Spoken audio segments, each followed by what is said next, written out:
back to another episode of Radiant Ray. I'm so sorry that I have been a little MIA, but that's neither here nor there. I'm just super excited about recording this video for y'all. So what's up? So on today's episode of Radiant Ray, I'll be sharing with you why I chose to attend the best HBCU in the nation, North Carolina Central University, founded by Dr. James E. Shepherd. Shout out to him because he did his thing when he did that. So anyway, before we get into this video, go ahead and subscribe and turn on that post notification bell so you can be notified every time I post a video. So let's get right into it. If I keep looking down, y'all, it's because I got a notepad. That's just how I roll. I always write everything down. So anyway, so initially I did not want to go to an HBCU. When I was about 9 years old, I decided I wanted to be an attorney, and I wanted to attend the University of UNC Chapel Hill. And I knew nothing about college at the time. I knew that I was a Tar Heel fan. I enjoyed watching their men's basketball team. But other than that, I knew nothing else about the school. I knew that they had a law school. So I wanted to go there initially for undergrad and law school. But I didn't know what I was talking about. So anyway, I got into high school when I realized what an HBCU was. I know that sounds so crazy, but that's when I learned about different colleges.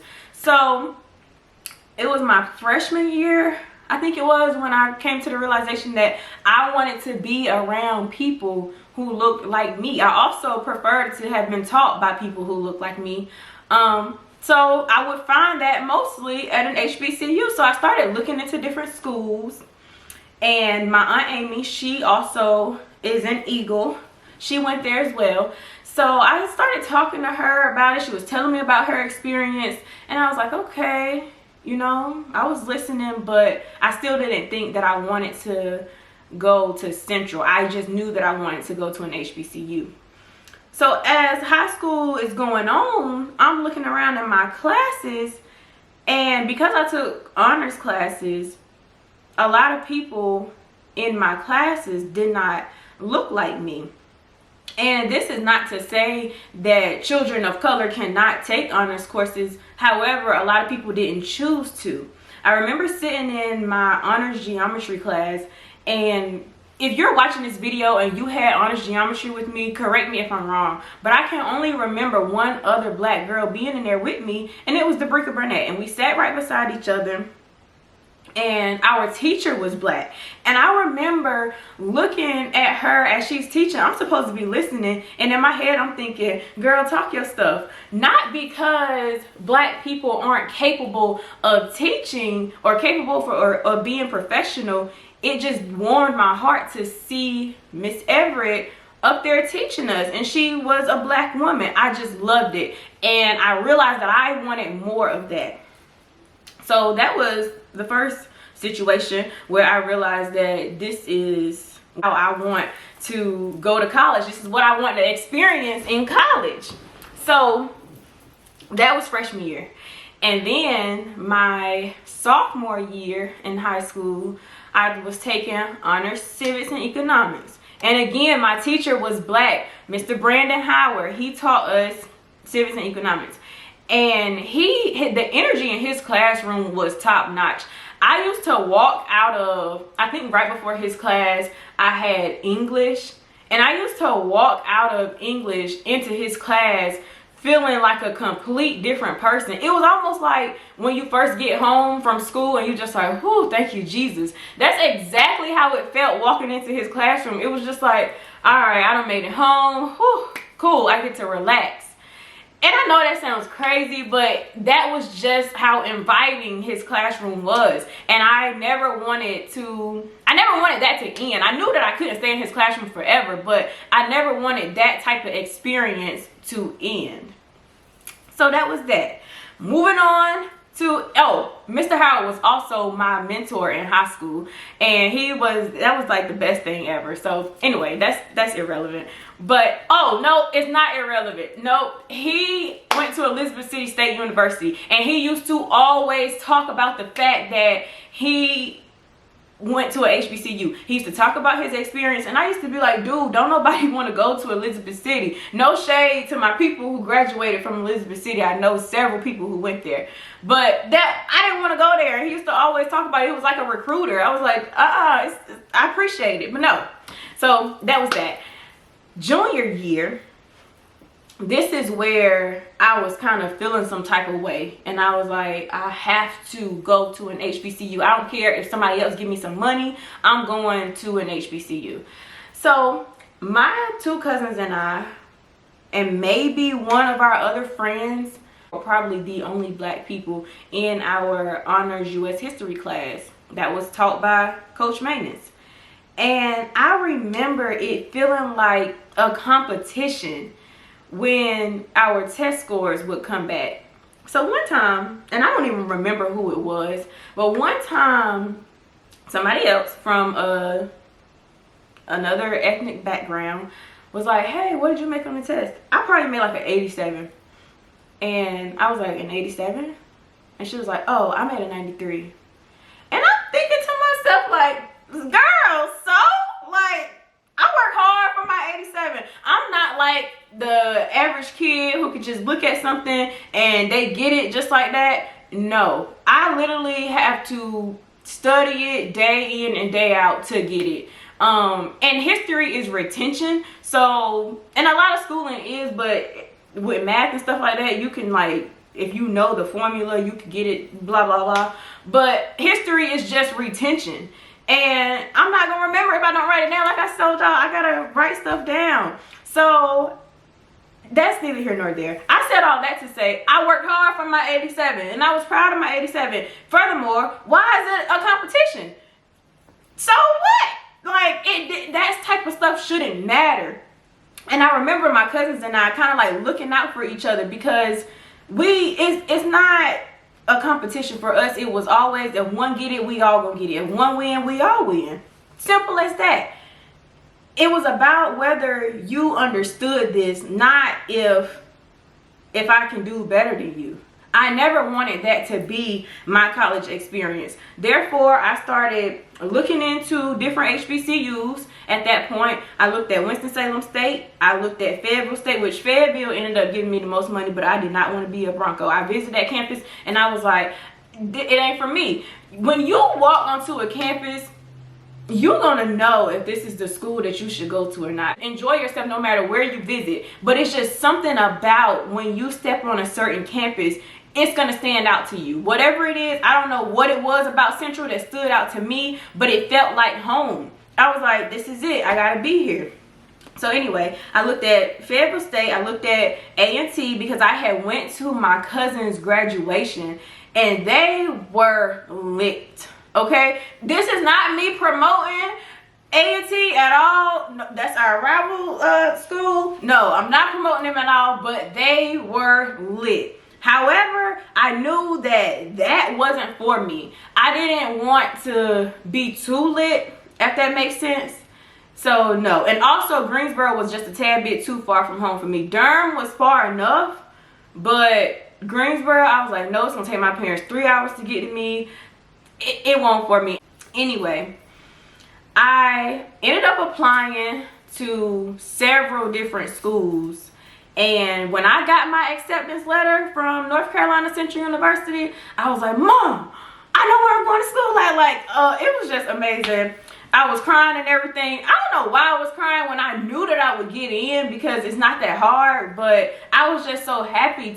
And now that y'all know why I ended up choosing an HBCU, and the best one in the nation, say a little something to the high school students who don't know where they should go, or maybe you have family members who are trying to tell you where to go.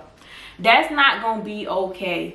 You have to go to the school that's gonna make you the happiest. You don't want to spend, and you don't have to spend 4 years at this place, but you don't want to spend 4 years at an institution that isn't making you happy. You don't feel like you're getting what you need. You don't feel like you fit in. And I'm not saying that you have to fit in. You can absolutely stand out. But for me, I wanted that family-oriented environment, and that's exactly what I got. When I got to Central, it wasn't like everything was a competition. My classmates and I worked together to make sure that we understood the material, not if I can score higher than you. It wasn't about that. It was truly about you being successful. So I would encourage you to go where you feel like you're going to be the best you possible. You shouldn't go anywhere. Sorry if y'all hear that. I don't know what that is. You shouldn't go anywhere where you feel like you may be unhappy or you have to be someone that you're not. When I got on the campus of North Carolina Central University, I turned my blackness all the way up. I went natural. I know that my hair probably looked like a helmet, but whatever. I went natural.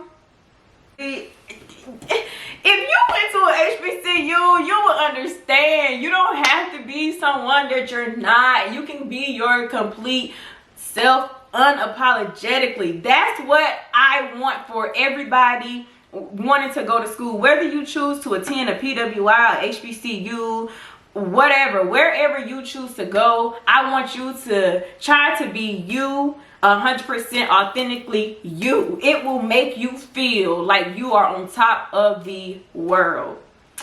So anyway, now we can get to the point of this whole pad I got here. There were a couple of people in my life who I looked up to. Maybe they didn't know I was looking up to them, but I was.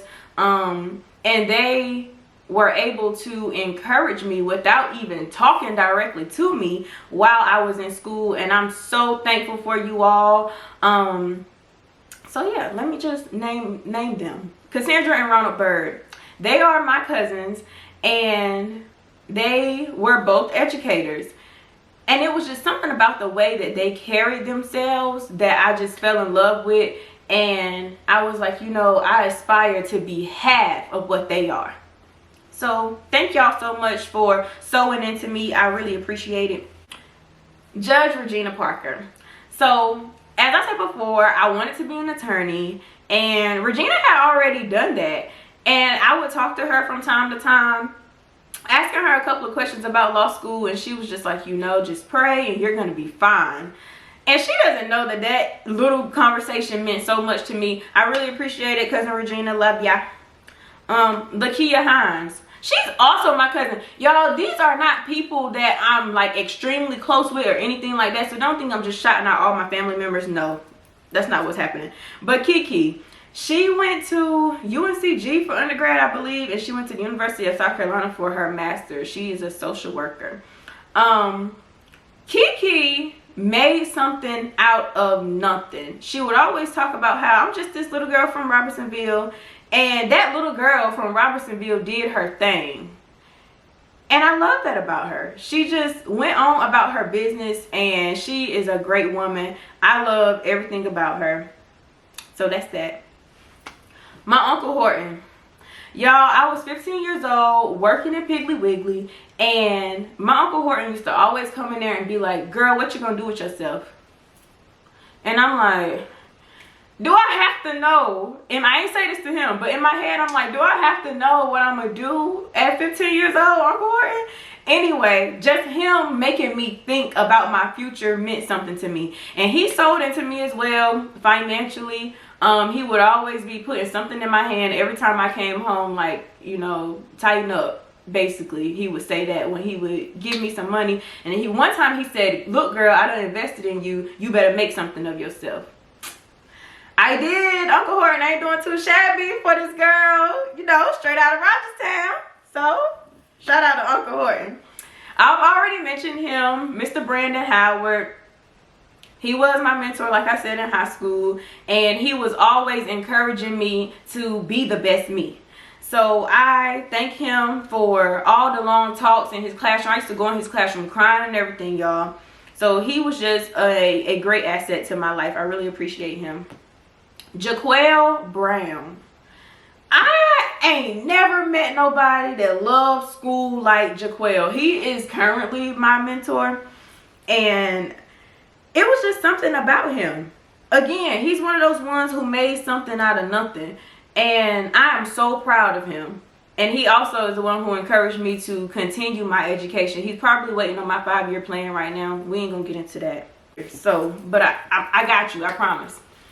Anyway, guys, I said all that to say I chose an HBCU because I enjoyed the environment. I love black people. I love people in general, but it's just something about black people and excellence that makes my heart sing. So thank you to all of you who have encouraged me. I really appreciate it. I thank you for the role that you have played in my life. And I am extremely proud to be a graduate of the illustrious North Carolina Central University. If you have any more questions about my HBCU experience, about applying to college or whatever, please leave them in the comment section below, and I will be glad to answer any questions you have. If you have some content that you want to see from me, hit me up. Like, what's up? What y'all want to see? Y'all want to see me keep talking, or y'all want to see me do something fun? Just let me know. I'll be happy to record anything I do.